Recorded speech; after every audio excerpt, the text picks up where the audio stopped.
छैन देश बनाउनलाई युवाको भूमिका ल्याउनु युवालाई ल्याउनुस्। हेर्नुस् राजा भनेको बाउ हो। अब हामीले बाउ जन्माउनु पर्छ।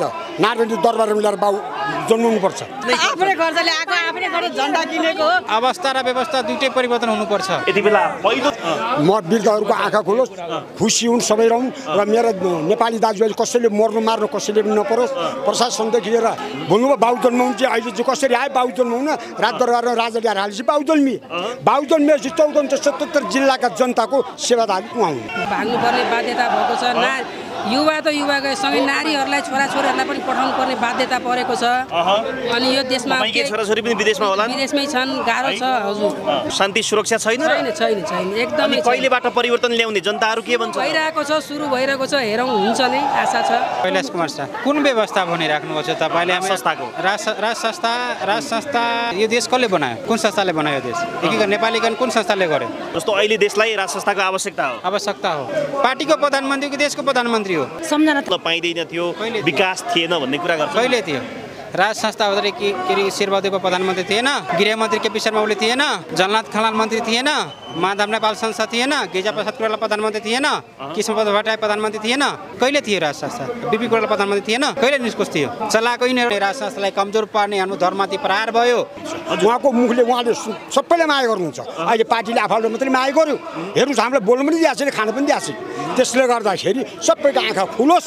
सबैले हामी राजा नेपालको आर्मी नेपाली सैनिक नेपालको प्रशासन नेपालको हामी साझा किसानीहरू सबै नेपालको कर्मचारी सबै नेपालको हामी बाहिरको छैनौँ। तर बाहिर नेपालको मान्छेले गएर आँसु धारेर कहिले पनि हिँड्नु नपरोस्। बाउ भनेको एउटा के हो भनेदेखि सर्वोच्च निकायमा निस्वार्थ खालको जनताले चाहेको सबैको प्यारो। 10 भाइ पनि हेला हुँदैन, 20 भाइ पनि बाउलाई असर हुँदैन।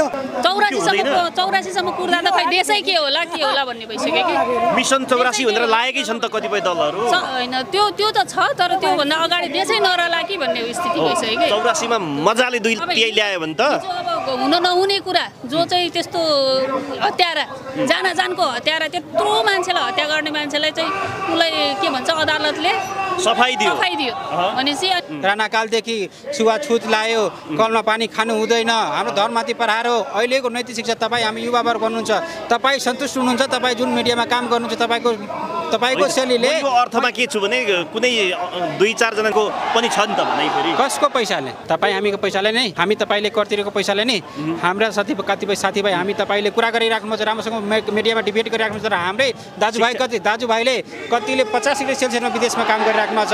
उहाँले आफ्नो छोराको बिहान मुख हेर्नु पाउँदैन, किन राम्रो शिक्षा पाइरहेको छ? हाम्रो नैतिक शिक्षा हटाइदियो। हाम्रो जुन गरी खाने बाटो थियो हामीले तपाईँले हाम्रो किसान वर्गको पिराइनु किसानको उरिया पाइराख्नु भएको छ। सकेसम्म सुरुवात गरिसकेको छौँ, हुनु नै पर्छ। यो आन्दोलन अब हाम्रो राजा नआउन्जेलसम्मको हो। उहाँ आएपछि आफै हुन्छ। शान्तिपूर्वक आन्दोलन भइरहेको छ। राजा आऊ देश बचाऊ, जनताले सबै खोजेको छन्। हाम्रो अब बालबच्चा अहिले जन्मेदेखिको छाप परिसकेको छ बाहिर जाने। कतिपय आन्दोलनहरू होइन तपाईँ स्पष्ट के हुन हामीले राज संस्था कुरा गरेको, राजतन्त्र कुरा गरेको होइन। प्रत्यक्ष कार्यकारी प्रधानमन्त्री संसदले मन्त्री हुन नपाउने 46 साल यताको सबै उच्च पदको व्यक्तिहरूलाई छानबिन हुनुपर्छ, सम्पत्ति शुद्धिकरण हुनुपर्छ। जनमत संग्रह गरौँ न त, हिन्दू राष्ट्र संस्था विषय जनमत गरौँ न त। जनताले फालिदिएको राज संस्थाहरू निरकुश राज संस्थाको विषयमा 62 आन्दोलन थियो। राज संस्था फालेको हिन्दू राष्ट्र विषयमा कुन जनताले मत दिए? अहिले प्रधानमन्त्री के कब्जा गर्नुहुन्छ? सत्ता उहाँको पक्षमा, सबै उहाँको पक्षमा छ। राज संस्था निकुल गर्यो, जतिको राज संस्था थियो 2, 4, 5, 10 मान्छे मार्न सक्थ्यो, तर 19 दिनको आन्दोलनमा त्यत्तिकै 240 व्यक्ति हाँसी छोडिजना जानुभयो। किन? मेरो जनता, मेरो देशको नागरिक गरी खाऊ, राम्रोसँग गरी खाऊ नि। तपाईँ हेर्नु कतिवटा सटर बन्द छ, यही छेउमा हेर्नु न क्यामेराहरू सटर बन्द छ। कतिपय साथी विदेशको लानु भएको छ, बैङ्कले त्यतिकै समस्या दिइरहेछ, न काम गर्न पाइरहेछ। अहिले वाटामा राजा छ। हामी व्यापार व्यवसाय गर्न गयो भने व्यापार व्यवसायको त्यही ठाउँमा भन्छ कि कमिसनखोरी हुन्छ। हामी युवावर्गमा जसले भ्रष्टाचारको सिनियरै ल्याइदियो कि हामी मै किन छैन 2 घन्टा हाम्रो बाबुबाजेले 2 दिन लगाएर पनि कुनै काम गराउँदैले, तर मै किन छैन 500 रुपियाँ घुसेर 5 मिनट काम गराउन खोज्दो। भ्रष्टाचार हामीले जिनमा भ्रष्टाचार लगाइदियो उहाँहरूले। Thank you so much.